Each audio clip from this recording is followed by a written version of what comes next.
Vídeo 29. Vamos dar início à prova número 12. Ok? Vídeo 29, prova número 12. Aqui você tem o primeiro texto da prova. Vamos estudar esse texto.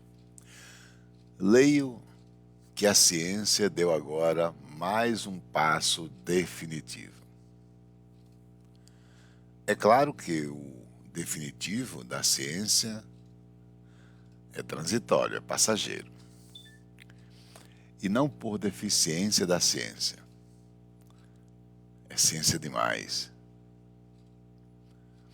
que se supera a si mesma a cada dia.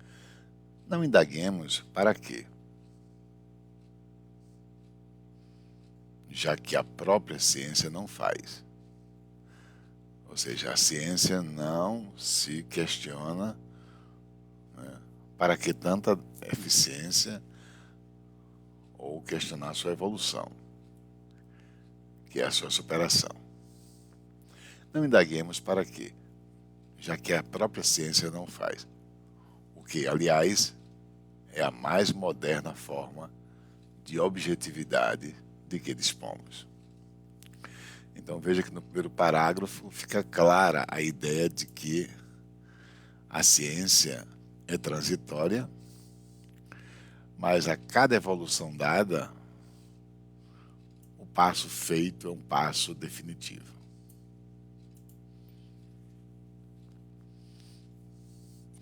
Mas vamos ao definitivo transitório.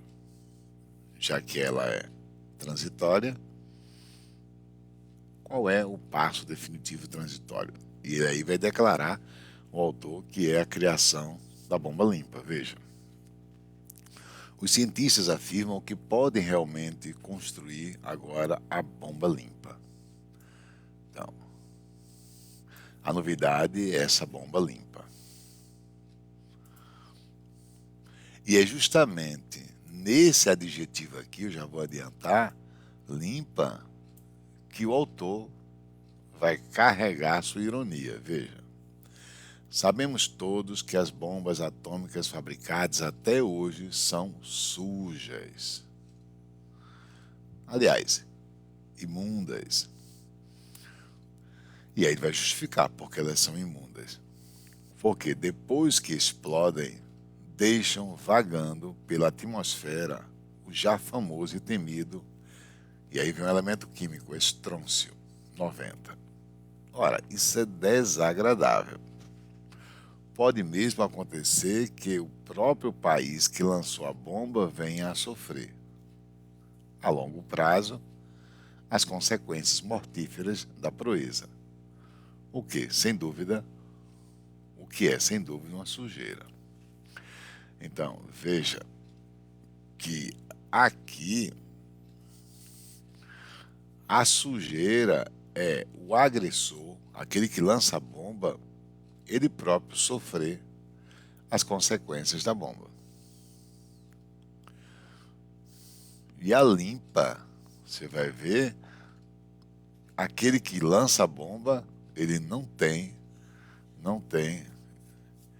essa carga negativa, ele não chega a sofrer. A brincadeira é essa. Então o autor está sendo irônico, né, gente? Pois bem, essas bombas indisciplinadas, mal educadas, serão em breve substituídas pelas bombas N, que cumprirão sua missão com lisura. Uma bomba cumprir com lisura, o que é lisura? Com correção, com dignidade. Ele está sendo irônico. Porque lisura é integridade de caráter. Um dia que eu jogaria um adjetivo desse para um ato tão desumano, né? Então ele está sendo irônico. Destruirão o inimigo, e aí a ironia está aqui, ó. As bombas serão limpas porque destruirão o inimigo sem riscos para o atacante. Por ironia. Trata-se, portanto, de uma fabulosa conquista. Não? Então, realmente, o autor, Ferreira Goulart, está sendo irônico. Daí ele diz, ó, a estranha vida banal. Ok? Então, qual é o objetivo desse texto? A ironia. Com a agressão do homem, a evolução voltada para o dano, para o prejuízo. Ok? E veja como ele brincou com o adjetivo, né? Bomba limpa, bomba com a missão garantindo lisura, por ironia. Mas vamos lá. Daqui a pouco a gente retoma essa questão da ironia um pouco mais. Tem uma questão lá embaixo que vai exigir isso da gente. Vamos lá. No que se refere aos sentidos e às estruturas linguísticas do texto acima, julgue os itens a seguir. A forma verbal podem, na linha 8, está empregada no sentido de tem autorização.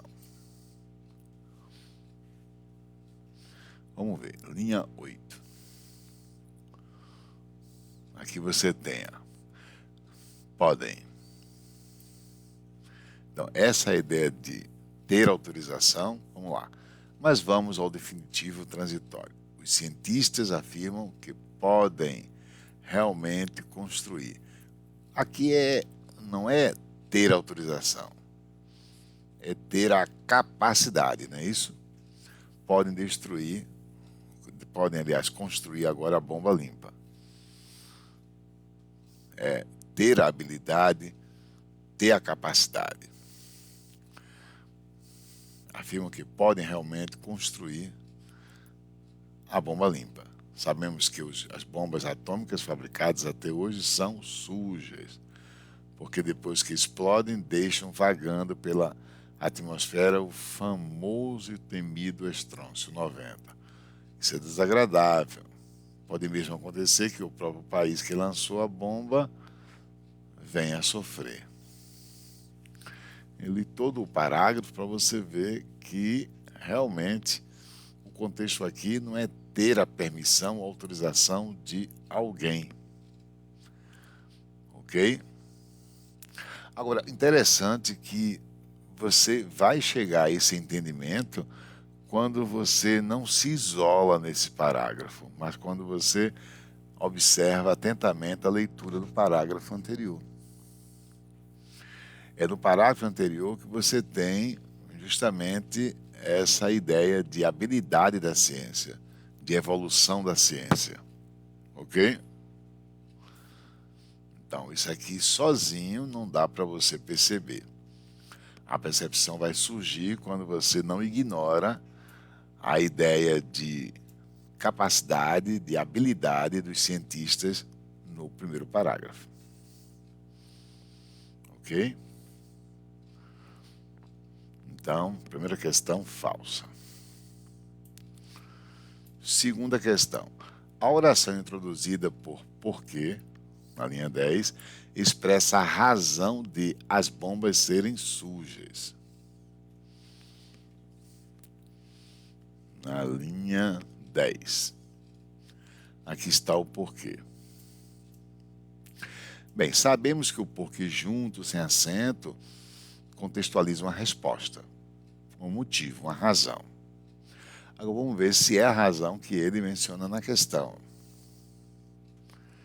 Sabemos todos que as bombas atômicas fabricadas até hoje são sujas, porque depois que explodem, deixam vagando pela atmosfera o já famoso e temido estrôncio 90. Quando a questão, então vamos ficar aqui nessa linha 9 na linha 11. Da linha 9 à linha 11. Esse é o contexto. Quando ele diz, a oração introduzida por porquê, é justamente essa oração aqui. Porque deixam vagando pela atmosfera o já famoso e temido estrôncio 90. A oração do porquê é essa que eu demarquei aqui. Pois bem, essa oração, ele diz, expressa a razão de as bombas serem sujas. Justamente, né? Verdadeiro. Cuidado que tem que saber identificar a oração. Depois que explodem, não é essa oração, é o porquê, é a oração que tem, o porquê é essa oração aqui, ó. E realmente, essa identificação faz com que reconheçamos que de fato expressa a razão de as bombas serem sujas, porque espalham, ó, esse elemento químico, né? O estrôncio na atmosfera. Então, questão 2, verdadeira. Questão número 3. Mantendo-se a correção gramatical e a coerência do texto, a conjunção "e" em "e não por deficiência" poderia ser substituído por "mas". Bem, para que isso seja verdadeiro, é só a gente voltar ao texto e ver se o "e" no texto está sendo, na linha 2 e 3, e se está sendo coordenado adversativo. Vamos ver.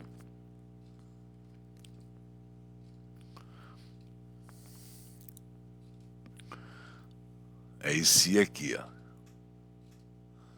No final da linha 2. Então, leio que a ciência deu agora mais um passo definitivo. É claro que o definitivo da ciência é transitório, porém, não por deficiência da ciência. Ou mas não por deficiência. Justamente, eu posso trocar esse "e" por "mais". Ele aqui é coordenado adversativo. Então, a questão 3 também é verdadeira. Ok? Vamos para a questão 4. O objetivo do texto, de caráter predominantemente dissertativo, é informar o leitor a respeito do surgimento da bomba limpa. Veja bem, o objetivo não é informar. Quando você vai ler o texto, você observa que, realmente, a novidade é a bomba limpa. Tudo bem. Mas o que se sobressai no texto é o olhar irônico do autor. É o olhar crítico. Com a ironia, ele está sendo crítico. Então, o objetivo do texto é, com a ironia do autor, fazer com que o leitor reflita sobre as ações do homem em se utilizar de uma habilidade científica para uma ação que em nada contextualiza lisura, ou seja, dignidade, honestidade, integridade de caráter, que seria o contexto de lisura. Ok? Então, se eu disser que a questão 4 está correta, eu estaria ignorando por completo o olhar criterioso do autor com a sua ironia. Ok? Então, falsa a questão número 4. Questão número 5. Tendo a oração que se supera a si mesma a cada dia caráter explicativo, então vamos voltar ao texto para observar se de fato essa oração tem esse caráter explicativo, ok? Vamos ver se tem esse caráter explicativo. Para observar, eu peço para você já olhar esse que lá na linha 4, linha 3 e 4, para ver se esse que é pronome relativo. Vamos lá. Linha 3 e 4.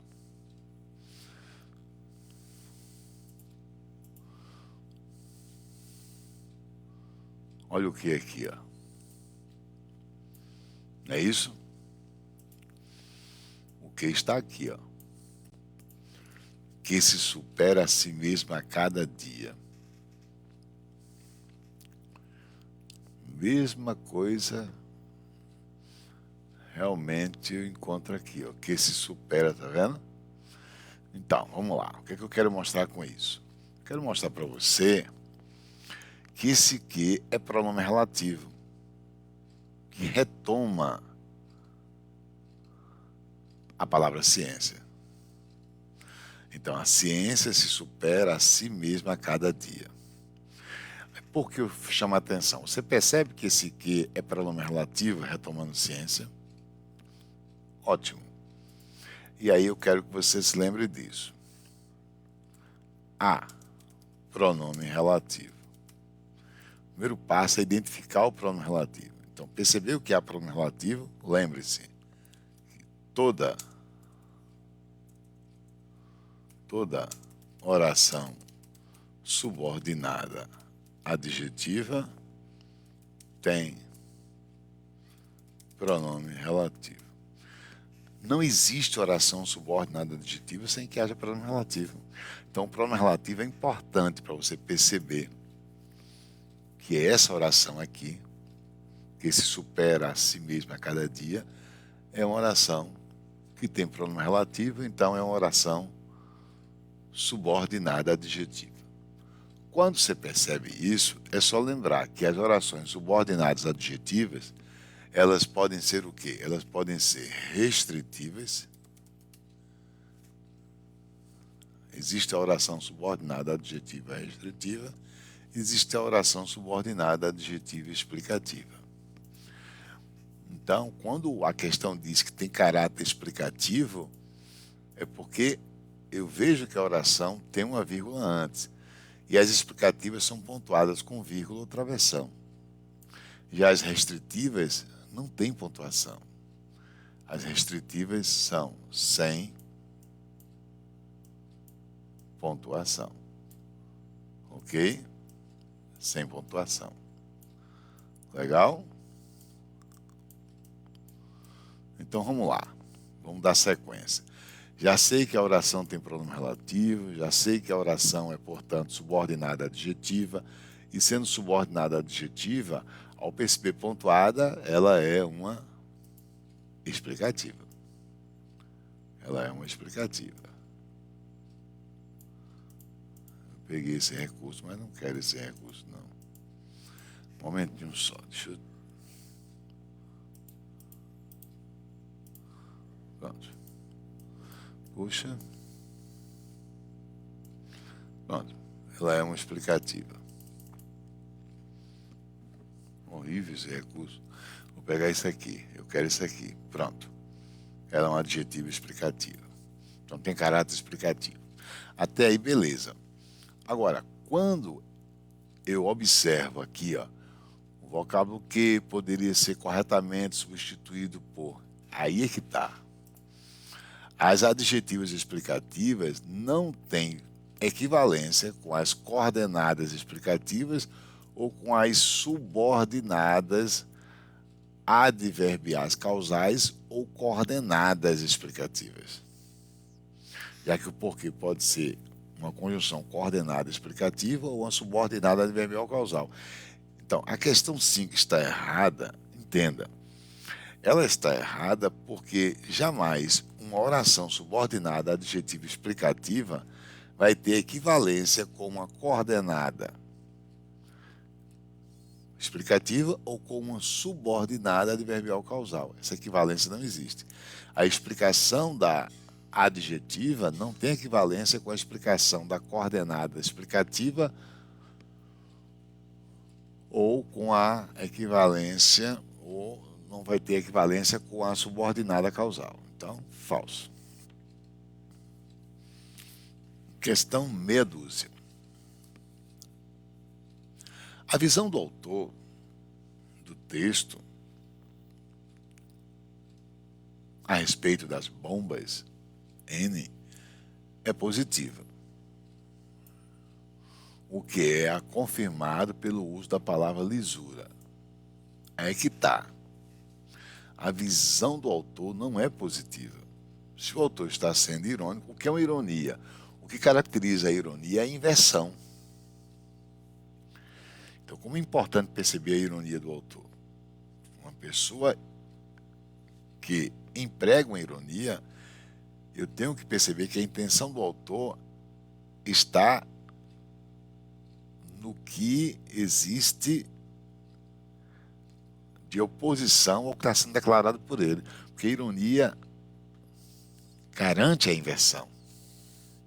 Então, a intenção do autor está em você fazer a inversão. Então, em nenhum momento a visão é positiva.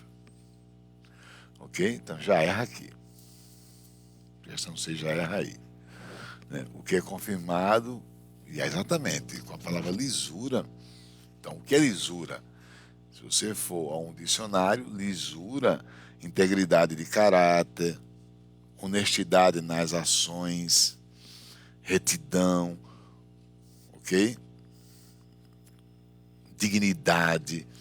Jamais eu vou dizer que lisura não esteja no sentido irônico. Ironia e inversão. Então, já aqui já mata, tá? Para se referir a esse tipo de bomba, em oposição ao emprego da palavra como indisciplinada, mal educada. Também, claro que ele joga com as palavras, né? Inclusive dizer indisciplinada, mal educada, ele atribui valor humano ao ser inanimado, né? Ok? Mas a ideia da ironia, quando você percebe a ironia que há no olhar do autor, você inverte, a ironia é uma inversão. Se eu disser assim, professor, porque todo semestre eu sou reprovado no senhor, aqui na faculdade? Aí o professor responde, porque você é muito inteligente. Ora, para entender a visão do autor, jamais eu vou dizer que o autor está realmente afirmando que o aluno é muito inteligente. Nesse exemplo que eu estou declarando aqui agora, de forma alguma, né? Ao contrário, está chamando o aluno de aquele que ignora tudo que se ministra na aula, né? Por justamente não estudar, obviamente. Então, a questão meia dúzia, falsa. Questão 7. O emprego do acento nas palavras ciência e transitório justifica-se, o emprego justifica-se com base na mesma regra. Bem, ciência é uma paroxítona terminada em ditongo e transitório também. Então, a questão número 7 está verdadeira. Inclusive, quando eu vejo essa regra sendo cobrada em prova, eu sempre lembro uma coisa. Olha a palavra área e olha a palavra órgão. Bem, nos dois exemplos, eu tenho o quê? Eu tenho palavras paroxítonas, terminadas em ditongo. E o que eu quero chamar a atenção é o seguinte. Paroxítonas terminadas em ditongo, não importa se ditongo é crescente, que é o primeiro caso aqui, ditongo crescente, eu tenho uma semivogal e uma vogal, porque no contexto aqui o E tem som de I, área, vira semivogal, o ditongo aqui é decrescente, e aqui o ditongo é crescente, né? Porque o O tem som de U nasalado, órgão. Então, ditongo crescente e aqui ditongo decrescente. O que eu quero chamar a atenção é que paroxítonas terminadas em ditongo, não importa se crescente ou decrescente, vão ser acentuadas graficamente. Legal? Porque eu digo isso? Porque eu já encontro muito em gramática a ideia paroxítona terminada de tom crescente e acentuado, como se decrescente não fosse. Então, ditongada, paroxítona ditongada, tom crescente, decrescente, acentue. E aqui eu tenho paroxítonas ditongadas. Então, verdadeiro. Agora aqui é mais um texto, né? Vamos deixar isso para o próximo vídeo, ok? Para não ficar longo. Até daqui a pouco.